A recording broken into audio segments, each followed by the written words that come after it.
A third explosion has been heard at the Fukushima nuclear plant within the last few hours. Well, joining us from the United States now is Dr. Mary Lou Dunziguga, who's Assistant Professor of Nuclear Engineering at Idaho State University, joining us, in fact, on web camera. Welcome to BBC.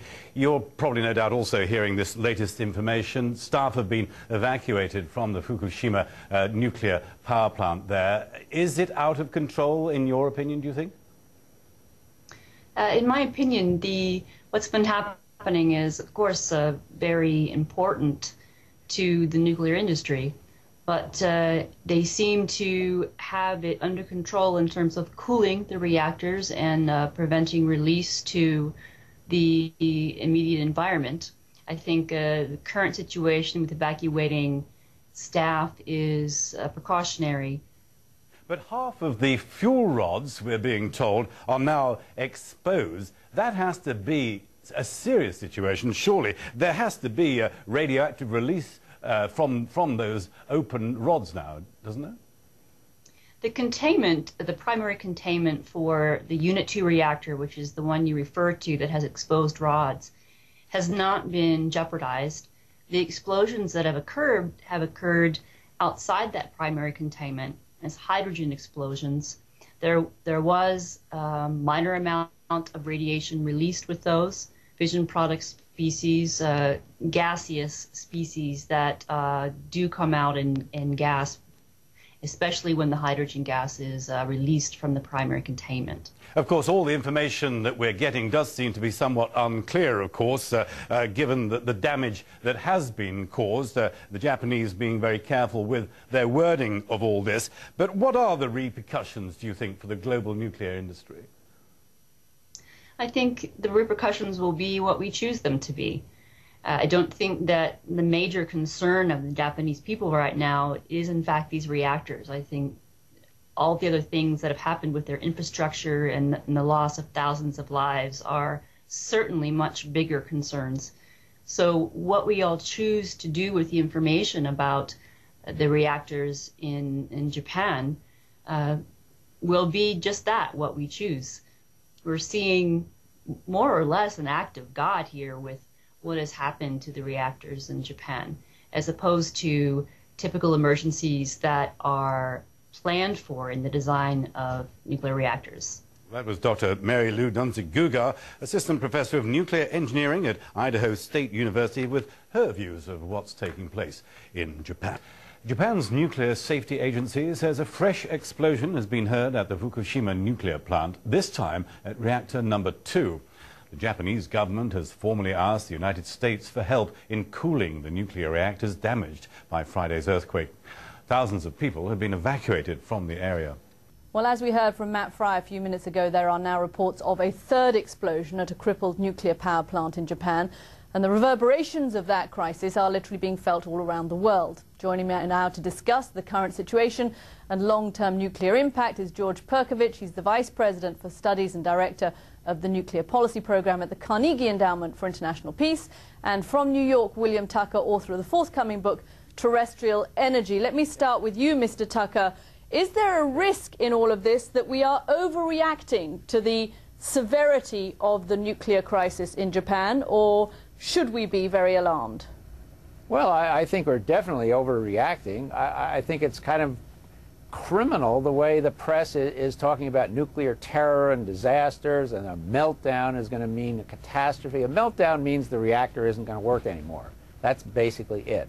There's a slight chance that there are going to be slight radioactive releases. They're not going to harm, it's going to be very minimal, probably no harm to the public. It's very good that they've moved people out as a precaution, but these are simply precautions. It's not that something terrifying is imminent. And I think with all that's going on in Japan and the rest of the world looking at this, just concentrating so much on this, what's a problem at a nuclear reactor, there's so much other devastation there. I think people ought to concentrate on that. Okay, George Perkovich, whenever we hear the words nuclear meltdown, of course, everybody does get alarmed all around the world. Do you agree with Mr. Tucker's assessment that we shouldn't really be concerned here? We have no cause to be? Well, I believe we shouldn't overreact, and we should try to keep a sense of proportion about it. But I don't think it's possible to say now that in fact there won't be something of a greater magnitude than he referred to. It's very possible, for example, that the pond with the spent fuel, not the reactor, but the pond with the spent fuel could be drained, in which case you can have a fire and explosion that would spew lots of dangerous radioactive debris. So we should hope that that doesn't happen and keep everything in perspective and wait until things hopefully don't happen, and then we can conclude that in fact this was a great economic disaster, a tragedy, but not a huge human health risk. But William Tucker, I mean, whilst there is still this uncertainty surrounding what's going to happen in the nuclear situation, it is inevitable, isn't it, that it has changed the debate about nuclear fuel. We have already seen Germany and Switzerland putting their programs on hold.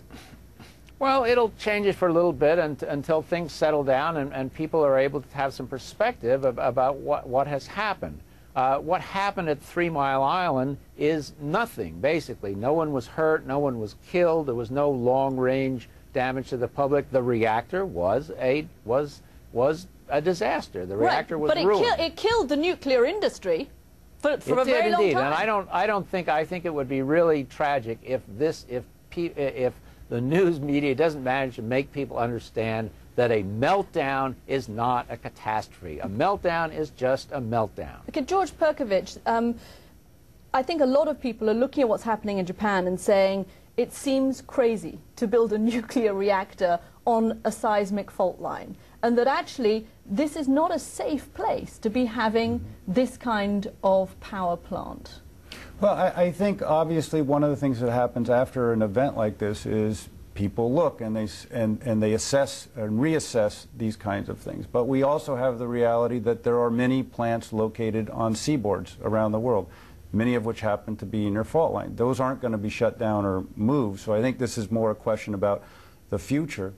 But in addition to issues like fault lines and earthquakes, we do have climate change, which is one of the big arguments for nuclear power, but there are issues of more radical, violent weather is what's predicted from the model, sea level rise. And so this also would affect siting decisions, especially, again, next to coast, which is where you put reactors because you need the water for cooling. So there's going to have to be part of this assessment. The earthquake prediction didn't work.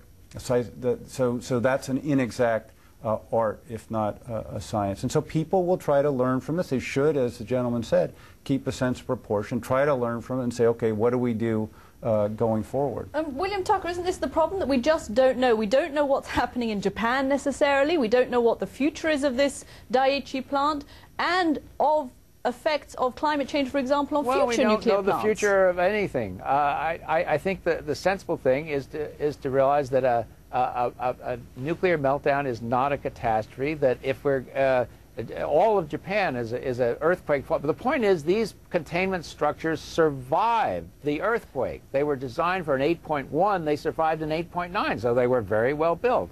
There are flaws in the system in that you need electrical pumps to cool things down. The newer reactors they're designing now don't need the electrical pumps. So if we build some of the newer reactors, some of that will go away. Okay, William Tucker, we have to leave it there. William Tucker joining us from New York. George Perkovich here from the Carnegie Endowment. Thank you so much for coming in. Thank you. And on the BBC website, you'll find much more on the nuclear crisis Japan faces, including a detailed explanation on how the reactor actually works. Plus, you can see striking pictures of what Japan's coastline looked before and after the tsunami struck. That and continuous coverage from the scene is all there at bbc.com/news. I spoke to our correspondent in Berlin, Stephen Evans, and he said that Chancellor Merkel had caused controversy by deciding to extend the life of Germany's nuclear power stations. Last October, she changed policy to extend the life of the country's 17 nuclear power stations. Very contentious, very fractious debate, but she pushed it through. Well, that debate has now been completely reopened. There was a pre-scheduled anti-nuclear protest in the southwest of the country on Saturday. A hard core of demonstrators were expected. In fact, tens of thousands of people turned up. Now, Mrs. Merkel then met her ministers in the evening and said, well, we'll look very closely at the safety standards in all our nuclear power stations.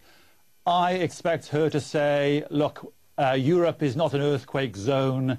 We are satisfied with safety standards. But you can't deny the fact that the debate has now completely changed both here in Germany and I think in France, where 75% of the country's electricity comes from nuclear power.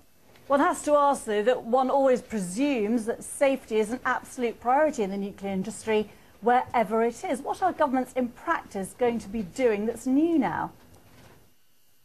Well, safety is an absolute priority in the industry, but you also have to make calculations of costs and benefits and alternatives and risks. Remember, one of the most sophisticated nuclear industries in the world is in Japan. So what this must presumably do is cause a recalculation of assessments of risk. On top of that, you can't discount public perceptions in the political calculation. Mrs. Merkel faces a big election in 2 weeks' time in the southwest of the country, in Baden-Württemberg, and the Greens have been making big ground there, and it is her natural territory. Well, there's no way in which, it seems to me anyway, that the events in Japan can increase her chances of keeping her party in power in that election. Stephen Evans there in Berlin, in some of the international repercussions of the crisis.